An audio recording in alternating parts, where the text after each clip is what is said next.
नमस्कार दोस्तों, मेरा दावा है कि 99% हिंदू नहीं जानते हैं रामायण के इन चौंकाने वाले रहस्यों को। दोस्तों, रामायण की ऐसी बहुत सी बातें हैं जिन्हें टीवी सीरियल वाले कभी नहीं दिखाना चाहते, और बहुत कुछ ऐसा भी है जिसे टीवी सीरियल वालों ने हम लोगों को गलत दिखाया है या हमसे छुपाया गया है। लेकिन रामायण की किताबों में साफ साफ लिखा हुआ है। आप में से बहुत सारे लोग केवल वाल्मीकि रामायण और रामचरितमानस के बारे में ही जानते होंगे, लेकिन आपको जानकर हैरानी होगी कि दुनिया भर में 300 प्रकार की रामायण प्रचलित है। रामायण जो आपने टीवी पर देखी है उसमें भी बहुत कुछ ऐसा दिखाया गया है जो रामायण की किताब में लिखा ही नहीं है। आज मैं आपको रामायण काल के एक से एक चौंकाने वाले रहस्य बताने वाला हूँ, जिन्हें जानने के बाद आपका दिमाग चकरा जाएगा। लेकिन वीडियो शुरू करने से पहले आपसे मेरा छोटा सा निवेदन है कि यदि आप चैनल पर न्यू आए हैं तो प्लीज़ चैनल को सब्सक्राइब करके वीडियो को अपने करीबी लोगों में ज़रूर शेयर कर दे, और भगवान राम के भक्त कमेंट बॉक्स में जय श्री राम जरूर लिख दिए। तो चलिए दोस्तों, वीडियो को स्टार्ट करते हैं। नंबर 1, दोस्तों, रावण एक बार फिर कलयुग में जिंदा होने वाला है। जी हाँ, कहते हैं कि रावण की मृत्यु के बाद उसकी अंतिम संस्कार की जिम्मेदारी विभीषण को सौंपी गई थी, लेकिन लंका की राजगद्दी संभालने की जल्दी में विभीषण ने रावण के शव को वैसा ही छोड़ दिया था। जिसके बाद रावण के शव को नाग कुल के लोग अपने साथ ले गए थे, क्योंकि उन लोगों को विश्वास था कि रावण की मौत क्षणिक है और वह फिर जिंदा हो जाएगा।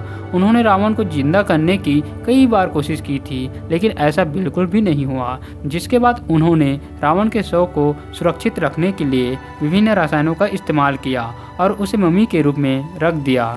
श्रीलंका के कई लोगों के बीच ये मान्यता है कि रावण एक दिन जिंदा होकर पुनः लौट आएगा। उनका मानना है कि जब जड़ी बूटियों से लक्ष्मण जी को जिंदा किया जा सकता है तो रावण को क्यों नहीं। अगस्त 1971 में एक बौद्ध भिक्षु ने दावा किया था कि एक पर्वत शिखर पर बने सुदृढ़ किले में रावण का शव अपनी पूर्व अवस्था में आज भी सुरक्षित रखा हुआ है। मान्यता के अनुसार रैगला के भयानक जंगलों के बीच एक विशालकाय पहाड़ी पर रावण की गुफा है। रैगला के इलाके में रावण की यह गुफा 8000 फुट की ऊंचाई पर स्थित है, जहां पर 18 फुट लंबे ताबूत में रखा हुआ है रावण का शव। इस ताबूत के चारों तरफ लगा है एक खास लेप, जिसके कारण यह ताबूत हजारों सालों से जस का तस रखा हुआ है। नंबर 2, दोस्तों, हम बचपन से ही अपने बड़े या माता पिता से रामायण की कहानी सुनते आ रहे हैं, और आज तक हम केवल यही जानते हैं कि रावण की मृत्यु का कारण उसका भाई विभीषण था।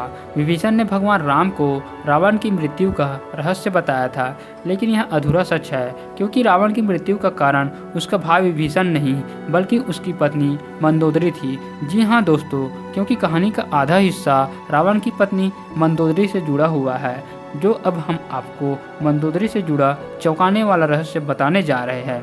रावण ने अपने दोनों भाई कुंभकर्ण और विभीषण के साथ मिलकर ब्रह्मा जी की कठिन तपस्या की और उन्हें प्रसन्न किया। जब तीनों भाइयों की कठिन तपस्या से प्रसन्न होकर ब्रह्मा जी उनके सामने प्रकट हुए तो रावण ने ब्रह्मा जी से अमरता का वरदान मांगा। ब्रह्मा जी ने रावण के इस वरदान पर असमर्थता जताई, लेकिन उन्होंने रावण को एक तीर दिया और कहा कि यह तीर तुम्हारी मृत्यु का कारण बनेगा। रावण ब्रह्मा जी से वह तीर लेकर अपने महल में ले गया और सिंहासन के पास दीवार में चुनवा दिया। जब भगवान राम और रावण के बीच युद्ध चल रहा था, तब भगवान राम द्वारा चलाया गया हर एक बाण रावण निष्क्रिय कर रहा था। जैसे ही श्री राम अपने बाणों से रावण का सिर काटते थे, रावण का एक नया सिर अपने आप उत्पन्न हो जाता था। जब भगवान श्री राम को लगा कि अब रावण को मारना असहनीय है, तो उसी समय विभीषण भगवान श्री राम के पास आए। उन्होंने राम को रावण की मृत्यु का रहस्य बताते हुए बताया कि रावण की नाभि में अमृत का कुंड है, जिसे केवल ब्रह्मदेव के विशेष बाण द्वारा ही भेदा जा सकता है। लेकिन विभीषण को ये नहीं पता था कि वह बाण कहाँ है। यह रहस्य केवल रावण की पत्नी मंदोदरी ही जानती थी, जिसका पता लगाने के लिए हनुमान जी ने एक ज्योतिषी का रूप धारण किया और लंका चले गए। लंका जाने के बाद वे एक स्थान से दूसरे स्थान पर जाने लगे, वहाँ के लोगों का भविष्य बताने लगे। कुछ ही समय में संपूर्ण लंका में हनुमान रूपी ज्योतिष का समाचार फैल गया। उस ज्योतिषी की खबर रावण की पत्नी मंदोदरी तक पहुंची, और उसकी विशेषता जानने को उत्सुक मंदोदरी ने उसे अपने महल में आमंत्रित किया। हनुमान रूपी ज्योतिष ने मंदोदरी को रावण के बारे में कुछ ऐसा बताया जिसे सुनकर मंदोदरी आश्चर्यचकित रह गई। बातों ही बातों में हनुमान जी ने मंदोदरी को ब्रह्मा जी से वरदान में मिले बाण को रावण के संबंध के बारे में बताया। साथ ही हनुमान जी ने यह भी दिखाने का प्रयास किया कि जहाँ भी वे बाण पड़ा है वे सुरक्षित नहीं हैं। हनुमान जी चाहते थे कि मंदोदरी किसी भी तरह उस बाण का स्थान बता दे। रावण की चिंता में मंदोदरी ने वह स्थान बता दिया जहाँ तीर छुपाया गया था। फिर हनुमान जी ने अपना असली रूप धारण कर लिया और शीघ्र ही वह बाण को लेकर श्री राम के पास जा पहुँचे। भगवान राम ने फिर उसी बाण से रावण की नाभि पर प्रहार किया। इस प्रकार रावण का अंत हुआ। दोस्तों, क्या यह बात आपको पहले पता थी? मुझे कमेंट करके बताना। नंबर 3, भगवान राम ने कभी माता सीता का परित्याग नहीं किया था। दोस्तों, पहले रामायण 6 खंडों की होती थी, उसमें उत्तरकांड नहीं होता था। फिर बौद्ध काल में उसमें भगवान राम और माता सीता के बारे में सच और झूठ लिखकर उत्तरकांड जोड़ा गया। उस काल से ही इस कांड पर विद्वानों ने और विरोध जताया था, लेकिन इस उत्तरकांड के चलते ही साहित्यकारों, कवियों और उपन्यासकारों को लिखने के लिए एक नया मसाला मिल गया और इस तरह लोग धीरे धीरे भगवान राम को बदनाम करते गए। इसी उत्तरकांड को तुलसीदास जी ने लव कुश कांड के नाम से लिखा और कहानी को और विस्तार दिया। माता सीता 2 वर्ष तक रावण की अशोक वाटिका में बंधक बनकर रही, लेकिन इस दौरान रावण ने सीता जी को छुआ तक नहीं था। इसका कारण यह था कि रावण को श्राप मिला था कि यदि वह किसी भी स्त्री को उसकी मर्जी के बिना छुएगा तो उसका सिर कई टुकड़ों में टूट जाएगा। अतः रावण किसी भी स्त्री की इच्छा के बगैर उसे छू भी नहीं सकता था। सीता जी को मुक्त करने के बाद समाज में यह प्रचारित है कि अग्नि परीक्षा के बाद श्री राम ने प्रसन्न भाव से सीता जी को ग्रहण किया और उपस्थित समुदाय से कहा कि उन्होंने लोक निंदा से सीता को ग्रहण नहीं किया था, किंतु अब अग्नि परीक्षा से गुजरने के बाद यह सिद्ध होता है कि सीता पवित्र है, तो किसी को इसमें संशय नहीं होना चाहिए। लेकिन इस अग्नि परीक्षा के बाद भी जन समुदाय में तरह तरह की बातें बताई जाने लगी। तब श्री राम ने सीता जी को छोड़ने का मन बनाया। यह बात उत्तरकांड में लिखी है, यह मूल रामायण में नहीं लिखी है। वाल्मीकि रामायण, जो कि निश्चित रूप से बौद्ध धर्म के उदय से पूर्व लिखी गई थी, समस्त विकृतियों से अछूती है। इसमें सीता परित्याग, संभोगबद्ध रावण चरित्र आदि कुछ भी नहीं था। यह रामायण युद्ध कांड अर्थात लंका कांड में समाप्त होकर केवल 6 कांडों की थी। उसमें उत्तर कांड को बाद में जोड़ा गया। कालिदास, भवभूति जैसे कवि सहित अनेक भाषाओं के रचनाकारों सहित रामचरितमानस के रचयिता ने भी भ्रमित होकर उत्तरकांड को लव कुश नाम से लिखा। इस तरह श्री राम की बदनामी का विस्तार हुआ। शोधकर्ता कहते हैं कि हमारे इतिहास की सबसे बड़ी भूल थी कि बौद्ध काल में उत्तरकांड लिखा गया और इसे वाल्मीकि रामायण का हिस्सा बना दिया गया। हो सकता है कि उस काल की सामाजिक मजबूरियां थी, लेकिन सच को इस तरह बिगाड़ना कहाँ तक उचित है। माता सीता ने ना तो अग्नि परीक्षा दी और ना ही पुरुषोत्तम राम ने उनका कभी परित्याग किया। विपिन कुमार सिन्हा ने एक छोटी शोध पुस्तक लिखी है जिसका नाम है राम ने सीता का परित्याग कभी किया ही नहीं।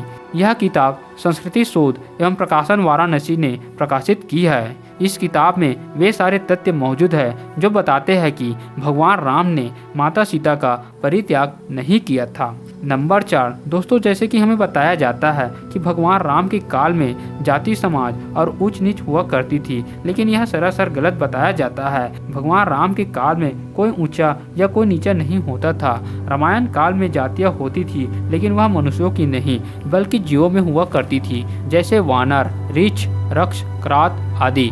उस काल में भगवान राम के केवट, सबरी, जटायु, सुग्रीव से संबंध दर्शाते हैं कि उस काल में जाति की भावना नहीं होती थी जो आज हमें देखने को मिलती है। यदि हम आज की जातिगत व्यवस्था के हिसाब से देखें तो हनुमान जी के गुरु मतंग ऋषि दलित कहलाएंगे। भगवान श्री राम ने 14 वर्ष वन में रहकर भारत भर में भ्रमण कर भारतीय आदिवासी जनजाति, पहाड़ी और समुद्री लोगों के बीच सत्य, प्रेम, मर्यादा और सेवा का संदेश फैलाया। यही कारण रहा कि श्री राम का जब रावण से युद्ध हुआ तो सभी तरह के वनवासी और आदिवासी जातियों ने श्री राम का साथ दिया। ढोल गंवार, शूद्र, पशु, नारी, सकल ताड़ना के अधिकारी, ऐसा कभी श्री राम ने नहीं कहा। यदि रामानंद सागर कोई रामायण लिखते हैं और वे अपनी इच्छा से जब श्री राम के डायलॉग लिखते हैं तो इसका मतलब यह नहीं है कि ऐसा श्री राम ने बोला था। तुलसीदास द्वारा लिखे गए इस वाक्य के कारण प्रभु श्री राम की बहुत बदनामी हुई। कोई भी यह नहीं सोचता कि जब कोई लेखक अपने तरीके से रामायण लिखता है तो उस समय उस पर काल की परिस्थिति और अपने विचार ही हावी रहते हैं। लेकिन भगवान श्री राम के लिए सब बराबर है। बोलो जय श्री राम। नंबर 5, दोस्तों रावण जो था खोज और आविष्कार को बहुत महत्व देता था। रावण नए नए अस्त्र शस्त्र और यंत्र बनवाते रहता था। कहते हैं कि वह स्वर्ग तक सीढ़ियाँ बनवाना चाहता था, समुद्र के पानी को मीठा बनाना चाहता था, स्वर्ण में भी सुगंध उत्पन्न करना चाहता था। वे शराब से आने वाली गंध को खत्म करना चाहता था ताकि सभी लोग शराब पी सके और जीवन का आनंद ले सके। वह रक्त के रंग को लाल से सफ़ेद करना चाहता था। हालांकि रावण की ये सभी इच्छाएं अधूरी रह गई, लेकिन फिर भी वह बहुत कुछ करने में सफल रहा। रावण ने ही शिव तांडव स्रोत, रावण संहिता जैसे ग्रंथों की रचना की। चिकित्सा के क्षेत्र में 10 शतकात्मक अर्क प्रकाश, 10 पटलात्मक उद्दिष्ट तंत्र, कुमार तंत्र, नाड़ी परीक्षा नामक ग्रंथ लिखे। इसके अतिरिक्त रावण ने अरुण संहिता, अंग प्रकाश, इंद्रजाल, प्राकृत कामधेनु, प्राकृत लंकेश्वर और रावणियम आदि पुस्तकों की रचना भी की थी। रावण की सेना में अस्त्र शस्त्र या यंत्र बनाने वाले एक से एक वैज्ञानिक थे, जैसे शुक्राचार्य, भार्गव, शंभु, कुंभकर्ण और वज्रज्वाला। उन्होंने ही मिलकर दारूपंच अस्त्र, सूर्यहास खग, मकर मुख, आशिव विष मुख, वाराह मुख जैसे विध्वंसकारी अस्त्रों का निर्माण किया था। खुद रावण ने उसकी वेधशाला में दिव्य रथ का निर्माण किया था। रावण के पास वायुसेना भी थी। कहते हैं कि उसानगोड़ा, गुरुलोपोथा, तोतुपोला कंदा और वरियापोलक नामक उसके हवाई अड्डे थे और पुष्पक नामक उसके पास एक विमान भी था। रामायण के अनुसार रावण के पास वायुयानों के साथ ही कई समुद्र जलपोत भी थे। रामायण में कीमत प्रसंग से यह सिद्ध होता है कि साधारण मनुष्य के पास नाव थी, जो रावण के पास जलपोत होना स्वाभाविक है। नंबर 6, राम नाम में छुपा है एक रहस्य। राम यह शब्द दिखने में जितना सुंदर है उससे कहीं महत्वपूर्ण है इसका उच्चारण। राम कहने मात्र से शरीर में और मन में अलग ही तरह की प्रतिक्रिया होती है जो हमें आत्मिक शांति देती है। इस शब्द की ध्वनि पर कई शोध हो चुके हैं और इसका चमत्कारिक असर सिद्ध किया जा चुका है। इसलिए कहते भी है कि राम से बढ़कर भी श्री राम जी का नाम है। जब व्यक्ति लगातार राम नाम जाप करता रहता है तो रोम रोम में प्रभु श्री राम बस जाते हैं। प्रभु श्री राम के नाम का असर जबरदस्त होता है। आपके सारे दुख हरने वाला सिर्फ एकमात्र नाम है, हे राम। नंबर 7, श्री राम भगवान थे या राजा, इसको लेकर भी बहुत से लोग कंफ्यूज है। खुद हमारे सनातन धर्म के लोग भी कंफ्यूज हो जाते हैं, क्योंकि हिंदू धर्म के आलोचक खासकर राम की जरूर आलोचना करते हैं, क्योंकि उन्हें मालूम है कि राम हिंदू धर्म का सबसे मजबूत आधार स्तंभ है। इस स्तंभ को गिरा दिया तो हिंदुओं को धर्म आंतरिक करना आसान हो जाएगा।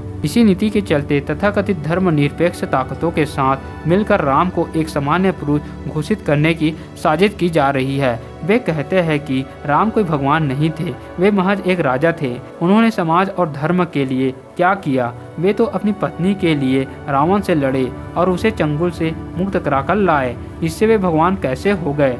तो सुनो, भगवान राम को मर्यादा पुरुषोत्तम कहा गया है, अर्थात पुरुषों में सबसे श्रेष्ठ उत्तम पुरुष। अपने वनवास के दौरान उन्होंने देश के सभी आदिवासी और दलितों को संगठित करने का कार्य किया और उनको जीवन जीने की शिक्षा दी। इस दौरान उन्होंने सादगी भरा जीवन जिया। उन्होंने देश के सभी संतों के आश्रमों को बर्बर लोगों के आतंक से बचाया। इसका उदाहरण सिर्फ रामायण में ही नहीं, देश भर में बिखरे पड़े साक्ष्यों में आसानी से मिल जाएगा। भगवान राम भारत निर्माता थे।